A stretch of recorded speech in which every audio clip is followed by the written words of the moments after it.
Sponsored by Advanced German Homeopathy Clinic.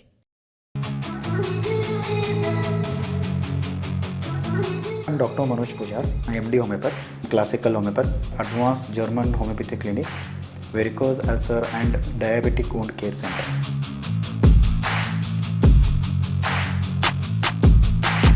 आणि माझं क्लिनिकचा address Kalashri apartment, first floor, Tilakwadi, Khanapur road, Belgaum.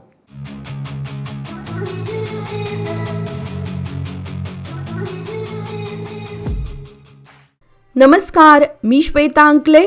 Tarun Bharat news बुलेटिनमध्ये आपल्या सर्वांचे स्वागत. आता पाहूया ठळक घडामोडी. काळ्या दिनाप्रमाणे कर्नाटक सरकारने बेळगाव महामेळाव्यास परवानगी देण्यात उशीर केला आणि मराठी भाषिकांची ताकद कमी करण्याचा प्रयत्न केला. महाराष्ट्र एकीकरण समितीने रीतसर अर्ज केल्यानंतरही रात्री उशिरापर्यंत परवानगी मिळाली नव्हती. मात्र मराठी भाषिकांची तयारी पाहून प्रशासनाने तोंडी परवानगी दिली. आज सकाळी व्हॅक्सिन डेपो परिसरात महामेळाव्यासाठी मोठ्या संख्येने जमलेल्या मराठी भाषिकांवर कानडी पोलिसांनी जबरदस्तीने कारवाई करत माजी आमदार मनोहर किणेकर, सरचिटणीस मालोजी अष्टेकर, प्रकाश मरगाळे, रमाकांत कोंडुस्कर, अंकुश केसरकर, शुभम शेळके, रेणू किल्लेकर, शिवाणी पाटील, सुधा भातकांडे, RM चौगुले, सरस्वती पाटील आदी मये समिती पदाधिकाऱ्यांना ताब्यात घेऊन मार्केट यार्ड परिसरातील एका हॉलमध्ये बंदिस्त करून ठेवण्यात आले होते. या कारवाईमुळे लोकशाही मार्गाने आंदोलन करण्याचा आणि अभिव्यक्ती स्वातंत्र्याचा हक्क मराठी भाषिकांकडून हिरावला जात असल्याचा निषेध व्यक्त केला गेला. पदाधिकाऱ्यांनी महाराष्ट्र सरकारकडे आर्त हाक दिली की अधिवेशनात हा विषय उपस्थित करावा. बेळगावातील मराठी भाषिकांच्या आज नियोजित महामेळाव्यास कर्नाटक प्रशासनाने परवानगी नाकारली होती. तसेच शिवसेना उद्धव बाळासाहेब ठाकरे पक्षाच्या नेत्यांसह महाराष्ट्रातील इतर नेत्यांना बेळगावात प्रवेशबंदी घालण्यात आली होती. या निर्णयाचा निषेध म्हणून शिवसेना ठाकरे गटाच्या कार्यकर्त्यांनी महाराष्ट्रातून कर्नाटकाकडे जाणाऱ्या अनेक बस रोखून आंदोलन छेडले. हे आंदोलन कोल्हापूरच्या मध्यवर्ती बस स्थानक परिसरात करण्यात आले. यावेळी कर्नाटक सरकारच्या विरोधात जोरदार घोषणाबाजी करत परिसर दणाणून गेला होता.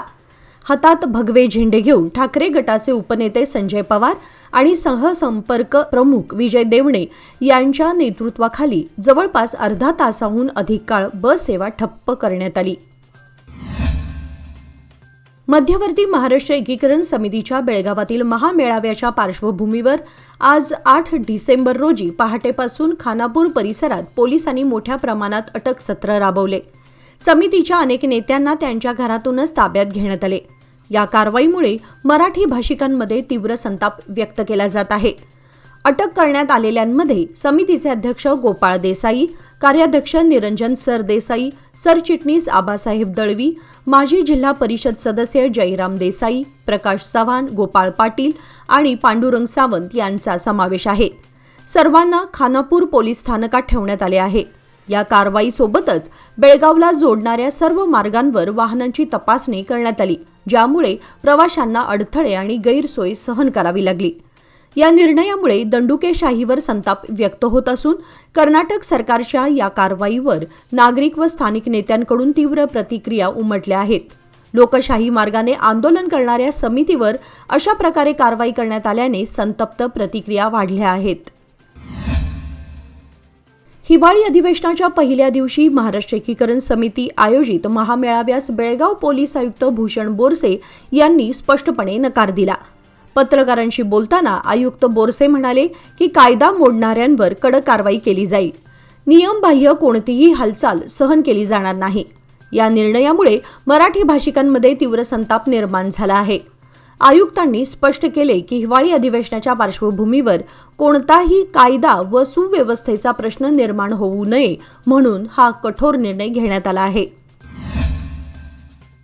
सोमवार दिनांक 8 डिसेंबर रोजी कर्नाटक सरकारच्या हिवाळी अधिवेशनाच्या पहिल्या दिवशी बेळगाव विमानतळ परिसरात मोठी धावपळ पाहायला मिळाली. अधिवेशनाच्या पार्श्वभूमीवर संपूर्ण प्रशासन बेळगावात शिफ्ट झालं असून सुरक्षा आणि प्रशासकीय उपाययोजना अधिक वेगाने राबवण्यात येत आहेत. आज सकाळी कर्नाटकचे गृहमंत्री डॉक्टर जी परमेश्वर बेळगावमध्ये दाखल झाले. त्यांच्यासोबत शिक्षण मंत्री मधु बंगारप्पा आणि आरोग्यमंत्री दिनेश गुंडूरावही उपस्थित होते. विमानतळावर पोहोचल्यानंतर गृहमंत्र्यांनी पत्रकारांशी संवाद साधणं टाळून थेट अधिवेशन स्थळाकडे रवाना झाले. बेळगाव सामरा विमानतळापासून अधिवेशन स्थळापर्यंत मंत्र्यांची आणि प्रशासनिक अधिकाऱ्यांची सतत धावपळ सुरू होती. अधिवेशनाच्या पार्श्वभूमीवर सुरक्षा, बंदोबस्त आणि प्रशासनिक तयारी अधिक कडक करण्यात आली आहे. कर्नाटक विधानसभेचे हिवाळी अधिवेशन आज सोमवार दिनांक 8 डिसेंबरपासून बेळगावातील सुवर्ण विधानसौध येथे सुरू झाले आहे. अधिवेशनाच्या आजच्या पहिल्या दिवशी विधानसभा आणि विधान परिषदेमध्ये प्रख्यात बॉलिवूड अभिनेते धर्मेंद्र यांच्यासह इतर दिवंगत मान्यवरांना श्रद्धांजली अर्पण करण्यात आली. धर्मेंद्र यांच्या निधनामुळे देशाने एक लोकप्रिय आणि सर्वमान्य अभिनेता गमावल्याची भावना यावेळी व्यक्त करण्यात आली. पद्मभूषण पुरस्काराने सन्मानित धर्मेंद्र हे हिंदी चित्रपटसृष्टीतील ज्येष्ठ अभिनेते, निर्माते आणि माजी खासदार होते. गंधदगुडी, ताई तक्का मगा आणि हुली हेब्बुल्ली यासारख्या कन्नड चित्रपटांचे त्यांनी हिंदीमध्ये रिमेक करून ते यशस्वी केले होते. मॅट्रिकपर्यंत शिक्षण पूर्ण केल्यानंतर त्यांनी 1960 साली चित्रपट सृष्टीमध्ये पदार्पण केलं आणि आपल्या कारकिर्दीत 300हून अधिक चित्रपटांमध्ये भूमिका साकारल्या. धर्मेंद्र यांचा शोले हा चित्रपट इंडिया टाइम्सने सर्वकालीन टॉप 25 बॉलिवूड चित्रपटांमध्ये सर्वोत्तम चित्रपट म्हणून गौरवला होता. सभागृहाचे नेते आणि लघुसिंचन व विज्ञान तंत्रज्ञान मंत्री बोसराजू तसेच विरोधी पक्षनेत्यांनी काही क्षण मौन पाळून दिवंगतांना श्रद्धांजली वाहिली. आज सोमवार दिनांक 8 डिसेंबरपासून सुरू होणाऱ्या विधिमंडळाच्या हिवाळी अधिवेशनाच्या पार्श्वभूमीवर बेळगाव शहर पुन्हा एकदा आंदोलकांच्या गर्दीने भरून जाणार आहे. लोकशाही पद्धतीने होणारी आंदोलने हे या अधिवेशनाचे वैशिष्ट्य मानलं जातं आणि यंदाही राज्यातील विविध भागातून हजारो नागरिक आपल्या मागण्यांसाठी बेळगावकडे रवाना होत आहेत. अधिवेशनाचा कालावधी अवघा 8-10 दिवसांचा असला तरी पहिल्याच दिवशी मोर्चे, धरणे, उपोषणे होतील अशी आशा होती. मात्र आज फक्त एकच आंदोलनाची नोंद झाली आहे. आजपासून अधिवेशनाची अधिकृत सुरुवात झाली असली तरी उद्या मंगळवारी या अधिवेशनाला रंग येणार आहे. मोर्चेकरांची मोठी गर्दी गृहीत धरून पोलिसांनीही कडक बंदोबस्ताची तयारी केली आहे. कष्टकरी संघटना, सामाजिक संस्था आणि काही राजकीय पक्षांनी आंदोलनांसाठी पोलीस आयुक्तालयाकडे परवानगी मागितली आहे. यापैकी मोठे मोर्चे आणि साखळी उपोषणाची मागणी विविध राजकीय संघटनांकडून करण्यात आली आहे. अधिवेशनाच्या दुसऱ्या दिवशी मोठ्या प्रमाणात मोर्चे, धरणे आणि उपोषण आंदोलनांची नोंद होणार आहे. राज्य काँग्रेस सरकारच्या शेतकरी विरोधी धोरणाचा निषेध करण्यासाठी भाजपकडून उद्या मंगळवार दिनांक 9 डिसेंबर रोजी बेळगावच्या मालिनी सिटी मैदानावर जोरदार आंदोलन आयोजित करण्यात आले आहे. या पार्श्वभूमीवर आज राज्य भाजप अध्यक्ष BY विजयेंद्र, विरोधी पक्षनेते R अशोक आणि विधान परिषदेतले विरोधी पक्षनेते चलवादी नारायणस्वामी यांनी आंदोलन स्थळाची पाहणी केली. शेतकरी विरोधी धोरण, वीज दरवाढ, खते आणि बी बियाण्यांच्या वाढलेल्या किमती तसेच प्रशासनाचा ढिसाळ कारभार या आंदोलनातील प्रमुख मागण्या असणार आहेत. राज्य सरकारला घेरण्यासाठी भाजपकडून मोठ्या प्रमाणात कार्यकर्ते आणि नेते सहभागी होणार असून या पार्श्वभूमीवर शहरात व्यापक पोलीस बंदोबस्त तैनात करण्यात आला आहे. विरोधी पक्षनेते R अशोक यांनी बेळगावमध्ये पत्रकार परिषद घेऊन काँग्रेस सरकारवर तीव्र टीका केली. त्यांनी शेतकऱ्यांच्या वाढत्या समस्यांकडे सरकारचा उदासीन दृष्टिकोन असल्याचा आरोप करत उद्या मंगळवारी भाजपकडून तीव्र आंदोलन होणार असल्याची घोषणा केली. कर्नाटक शेतकरी आत्महत्यांच्या संख्येमध्ये देशामध्ये दुसऱ्या क्रमांकावर असून काँग्रेसच्या सत्ताकाळात 2400हून अधिक शेतकऱ्यांनी आत्महत्या केल्याचे त्यांनी सांगितले. सरकारचे कामकाज ठप्प असून राज्याची तिजोरी रिकामी झाली असल्याचा आणि सत्तेचा गर्व वाढल्याचा आरोपही अशोक यांनी केला. प्रशासनावर राजकीय दबाव टाकून शेतकऱ्यांसाठी आवश्यक निधी रोखला जात असल्याचा त्यांनी दावा केला. पूरग्रस्तांना मदत आणि नुकसान भरपाईबाबत विधानसभेमध्ये तातडीने चर्चा न झाल्यास आंदोलन आणखी तीव्र करण्याचा इशारा त्यांनी दिला. शेतकऱ्यांना न्याय मिळेपर्यंत भाजपचे आंदोलन कायम राहील असा ठाम इशाराही R अशोक यांनी दिला. कर्नाटक विधिमंडळाचे हिवाळी अधिवेशन आजपासून बेळगावात सुरू होत असून 8 ते 19 डिसेंबर या कालावधीत हे अधिवेशन होणार आहे. या पार्श्वभूमीवर संपूर्ण शहरात सुरक्षेचे कडेकोट व्यवस्थापन करण्यात आले आहे. अधिवेशन काळामध्ये कोणताही अनुचित प्रकार घडू नये म्हणून शहरातील महत्त्वाच्या चौकांमध्ये पोलीस बंदोबस्त तैनात करण्यात आलाय. राणी चन्नम्मा चौक, धर्मवीर संभाजी चौक, गोगटे सर्कल, आरटीओ परिसर आणि इतर प्रमुख ठिकाणी सुरक्षा वाढवण्यात आली आहे. अधिवेशन वादळी ठरण्याची शक्यता लक्षात घेता विशेष तपासणी मोहीम राबवली जात असून पोलिसांकडून संशयास्पद हालचालींवर बारकाईने नजर ठेवली जात आहे. पोलीस आणि प्रशासन सज्ज असून शहरामध्ये शांतता आणि कायदा व सुव्यवस्था राखण्याचा निर्धार व्यक्त करण्यात आला आहे. 3 दशके विश्वासाची, 30 वर्षे लोकमान्याची. सादर आहे लोकमान्य आनंदोत्सव निवेश योजना. 30 महिन्यांच्या ठेवीवर 10.50% व्याज. ज्येष्ठ नागरिकांसाठी 0.5% अधिक. अधिक माहितीसाठी आमच्या नजीकच्या शाखेला भेट द्या किंवा कॉल करा 180021245050. लोकमान्य, प्रत्येक पावलावर तुमच्या सोबत. फक्त सभासदांकरिता. नियम व अटी लागू. बेळगावात घेतल्या जात असलेल्या कर्नाटक विधानसभेच्या हिवाळी अधिवेशनाला प्रत्युत्तर म्हणून मध्यवर्ती मये समितीने सोमवारी महामेळाव्याचे आयोजन केले होते.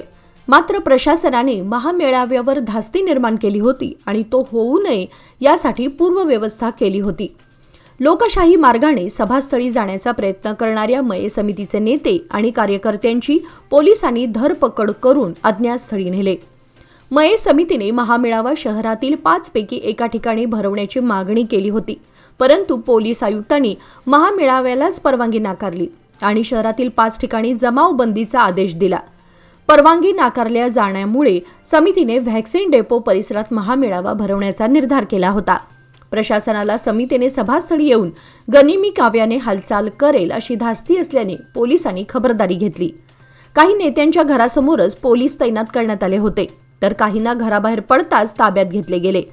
सकाळी 8 वाजल्यापासून दुपारी 1 वाजेपर्यंत हा प्रकार सुरू होता. कार्यकर्ते सीमाबाबत घोषणा देत सभास्थळी पोहोचण्याचा प्रयत्न करत होते, मात्र पोलिसांनी त्यांना वाटेतच अडवून पोलीस वाहनातून पोलीस ठाण्यामध्ये नेले. महाराष्ट्र कर्नाटक सीमा भागातील तणाव पुन्हा एकदा उफाळून आलाय. काही दिवसांपूर्वी कोल्हापूर येथे शिवसेना ठाकरे गट कार्यकर्त्यांनी कर्नाटक सरकारच्या बसेस रोखून धरल्या होत्या. त्याला प्रत्युत्तर म्हणून आज अथणी येथे कन्नड संघटनांच्या कार्यकर्त्यांनी महाराष्ट्र राज्य परिवहन महामंडळाच्या बसवर जय कर्नाटक असे लिहून आंदोलनाचा निषेध नोंदवला. या कृतीमुळे सीमा भागात तणावाचं वातावरण निर्माण झालं असून दोन्ही राज्यांमध्ये आंदोलन आणि प्रतिकाराच्या घटना समोर येत आहेत. परिस्थिती बिघडू नये म्हणून स्थानिक प्रशासनाने तात्काळ हस्तक्षेप केला असून शहरात बस स्थानक परिसरात आणि दोन्ही राज्यांच्या सीमेवर पोलीस बंदोबस्त वाढवण्यात आलाय. स्थिती नियंत्रणात ठेवण्यासाठी वरिष्ठ अधिकारी परिस्थितीवर लक्ष ठेवून आहेत. कर्नाटक विधानसभेच्या हिवाळी अधिवेशनाला आज सोमवारी बेळगावात सुरुवात होत असताना सीमा भागात पुन्हा एकदा तणावाचं वातावरण निर्माण झाले. मराठी भाषिकांच्या दीर्घकालीन प्रलंबित सीमा प्रश्नांची दखल घेण्याची मागणी अधिवेशनाच्या पहिल्या दिवशीच जोरदारपणे व्यक्त केली जाते. परंतु या मागण्यांना थोपवण्यासाठी कर्नाटक सरकारकडून मुस्कटदाबी सुरू आहे. बेळगाव तालुक्यातील महाराष्ट्र एकीकरण समितीच्या अनेक नेत्यांना पोलीस बंदोबस्तात ताब्यात घेण्यात आले. सीमा भागातील मराठी जनतेची मागणी केंद्र सरकार आणि कर्नाटक सरकारपुढे मांडण्यासाठी दरवर्षी बेळगावात हिवाळी अधिवेशनाच्या पहिल्या दिवशी मराठी भाषिकांचा महामेळावा आयोजित केला जातो. हा महामेळावा सीमाप्रश्नी न्यायासाठीचा संघर्ष जिवंत ठेवणारा महत्त्वपूर्ण मानला जातो. यंदाही मोठ्या प्रमाणावर मराठी बांधव यात सहभागी होणार होते. मात्र संभाव्य विरोध आणि मोठ्या प्रमाणातील उपस्थितीची धास्ती घेत कर्नाटक सरकारने या महामेळाव्याला परवानगी नाकारली. त्या पाठोपाठ महाराष्ट्र एकीकरण समितीच्या नेत्यांना अटक करून आंदोलने रोखण्याचा प्रयत्न करण्यात आला. महामेळावा संदर्भातील बॅनर्स, झेंडे हाती घेऊन संयुक्त महाराष्ट्राच्या जोरदार घोषणा देण्यात आल्या. यावेळी संभाव्य धोका लक्षात घेऊन पोलिसांनी त्यांना अटक केली. Hind educational and social welfare सोसायटीतर्फे आयोजित मोफत वैद्यकीय तपासणी शिबिराला बेळगाव उत्तरचे आमदार आसिफ सेठ यांनी भेट दिली. यावेळी त्यांनी डॉक्टर, स्वयंसेवक आणि लाभार्थ्यांशी संवाद साधत समाजाला सुलभ आणि गुणवत्तापूर्ण आरोग्य सेवा उपलब्ध करून देण्यासाठी संस्थेने केलेल्या प्रयत्नांचे कौतुक केले. नियमित आरोग्य तपासण्यांचे महत्त्व अधोरेखित करत त्यांनी या उपक्रमाद्वारे वंचित घटकांना मिळणाऱ्या मदतीबद्दल समाधान व्यक्त केले. शिबिरातून परिसरातील रहिवाशांना सर्वसाधारण आरोग्य तपासण्या, तज्ज्ञांचे वैद्यकीय सल्ले तसेच आरोग्यविषयक जनजागृती मार्गदर्शनाचा लाभ मिळाला. बेळगाव शहरातील गांधीनगर येथे चालवण्यात येणाऱ्या खासगी जय किसान होलसेल व्हेजिटेबल मर्चंट्स असोसिएशनला कर्नाटक उच्च न्यायालयाच्या खंडपीठाकडून आज सोमवारी 8 डिसेंबर रोजी मोठा धक्का बसला. कृषी पणन विभागाने व्यापारी परवाना रद्द करण्याच्या दिलेल्या आदेशाला आव्हान देणारी असोसिएशनची याचिका न्यायालयाने फेटाळून लावली. कृषी उत्पन्न बाजार कायदा 1966च्या उल्लंघनाच्या कारणावरून 15 सप्टेंबर 2025 रोजी कृषी पणन संचालकांनी मार्केटचा परवाना रद्द केला होता. या विरोधात असोसिएशनने एकल न्यायाधीशांसमोर याचिका दाखल केली होती. ती देखील फेटाळण्यात आल्याने असोसिएशनने खंडपीठात दाद मागितली होती. मात्र न्यायमूर्ती एस.जी. पंडित व न्यायमूर्ती गीता के.बी. यांच्या खंडपीठाने प्राथमिक सुनावणी दरम्यानच सदर याचिका फेटाळत कृषी विभागाच्या निर्णयाला मान्यता दिली आहे. या निर्णयामुळे खासगी मार्केटवर कायद्याची कठोर अंमलबजावणी होत असल्याचे स्पष्ट झाले आहे. मित्रा फाउंडेशन बेळगावतर्फे उत्स्फूर्त वक्तृत्व स्पर्धेचे आयोजन 14 डिसेंबर रोजी महिला विद्यालय येथे करण्यात आले आहे. ही स्पर्धा बेळगाव तालुक्यातील मराठी माध्यमातील 8वी ते 10वी इयत्तेतील विद्यार्थ्यांसाठी मर्यादित असेल. स्पर्धेसाठी 4 विषय निश्चित करण्यात आले असून स्पर्धकांनी चिठ्ठीद्वारे विषय निवडून त्यावर 5 मिनिटांचे भाषण करावे लागणार आहे. विजेत्यांसाठी आकर्षक बक्षिसे ठेवण्यात आली असून पहिले बक्षीस ₹5,000, दुसरे बक्षीस ₹3,500, तिसरे बक्षीस ₹2,500 तर चौथे बक्षीस ₹1,000 उत्तेजनार्थ म्हणून देण्यात येणार आहे. विद्यार्थ्यांमध्ये वाचन संस्कृती कमी होत चालल्याने ती वाढीस लागावी या उद्देशाने ही स्पर्धा आयोजित केली असल्याचे आयोजकांनी सांगितले. अधिक माहितीसाठी 9449225445 या मोबाईल क्रमांकावर संपर्क साधावा असे आवाहन मित्रा फाउंडेशन बेळगावतर्फे करण्यात आले आहे. याची सर्वांनी नोंद घ्यावी. सामाजिक कार्यकर्ते आणि बिजगर्णी ग्रामपंचायत उपाध्यक्ष महेश पाटील यांच्या पुढाकाराने येळेबैल गावातील स्मशानभूमीमध्ये वृक्षारोपणाचा उपक्रम उत्साहात पार पडला. यावेळी ग्रामस्थ व युवकांनी या उपक्रमात सक्रिय सहभाग घेत परिसर हिरवळयुक्त करण्यासाठी हातभार लावला. अलीकडेच या ठिकाणी स्वच्छता मोहीम राबवण्यात आली होती. त्यानंतर रविवार दिनांक 7 डिसेंबर रोजी वृक्षारोपण करण्यात आले. या उपक्रमात विविध प्रकारची झाडे लावण्यात आली असून ती जगवण्याची जबाबदारी देखील ग्रामस्थांनी घेतली आहे. यावेळी ग्रामपंचायत उपाध्यक्ष महेश पाटील यांनी सांगितले की स्मशानभूमी ही केवळ आपल्या जीवनातील नुसता शेवटचा टप्पा नसून ती स्वच्छ, शांत आणि निसर्गरम्य असावी या उदात्त हेतूने हा उपक्रम राबवण्यात आला आहे.